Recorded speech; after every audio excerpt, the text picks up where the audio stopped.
പതിറ്റാണ്ടായി വടക്കാഞ്ചേരിയുടെ കന്നഡ വ്യാപാര രംഗത്ത് വിശ്വസ്ത സേവന പാരമ്പര്യമുള്ള ജോൺസൺ കന്നഡ വ്യാപാരം ഇപ്പോൾ ആധുനിക രീതിയിൽ നവീകരിച്ച ഷോറൂമിൽ തിങ്കൾ വെള്ളി ദിവസങ്ങളിൽ രാവിലെ 10 മണി മുതൽ ഉച്ചയ്ക്ക് 1 മണി വരെ കണ്ണ് ഡോക്ടറുടെ പരിശോധന, ഡ്രൈവിംഗ് ലൈസൻസിനായുള്ള സർട്ടിഫിക്കറ്റുകൾ, വിദ്യാർത്ഥികൾക്ക് ആവശ്യമായ ആന്റി ഗ്ലെയർ ബ്ലൂ കട്ട് ലെൻസുകൾ കുറഞ്ഞ വിലയിൽ, ദിവസവും രാവിലെ 9 മണി മുതൽ രാത്രി 8 മണി വരെ ക്വാളിഫൈഡ് ഒപ്റ്റോമെട്രിസ്റ്റിന്റെ സേവനം, എല്ലാവിധ ബ്രാൻഡഡ് ഫ്രെയിമുകൾ, ലെൻസുകൾ എന്നിവ കുറഞ്ഞ നിരക്കിൽ.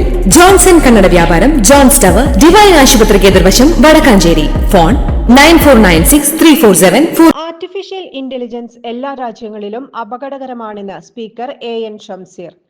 AI എല്ലാ മേഖലകളിലും ഇടപെടുന്നു. എല്ലാത്തിന്റെയും നല്ല വശങ്ങൾ സ്വീകരിക്കാം. നല്ല വശങ്ങൾ വരുമ്പോൾ ചീത്ത വശങ്ങളും വരുമെന്ന് ഓർക്കണമെന്നും സ്പീക്കർ വ്യക്തമാക്കി. മനുഷ്യജീവിതത്തിന്റെ എല്ലാ ഘട്ടങ്ങളെയും AI സ്വാധീനിക്കുന്നു. ഇപ്പോൾ നടക്കുന്നത് ടെക്നോ ഫ്യൂഡലിസം. സൂക്കർബർഗൊക്കെയാണ് ഫ്യൂഡലിസ്റ്റ്. രണ്ടാമത്തെ ജന്മി Elon Musk. Social media space നമ്മളെ സ്വാധീനിക്കുന്നു. AIയെ ഗുണകരമായി ഉപയോഗിക്കുന്ന തരത്തിലുള്ള ചർച്ചകൾ ഉയർന്നു വരണമെന്നും ഷംസീർ പറഞ്ഞു. കൂടുതൽ വാർത്തകൾക്ക് ഞങ്ങളുടെ ചാനൽ സബ്സ്ക്രൈബ് ചെയ്യുക. ഫേസ്ബുക്ക് ഫോളോ അപ്പ് ചെയ്യുക. വാർത്തകൾ വേഗത്തിലറിയാൻ എനി ടൈം ന്യൂസ്.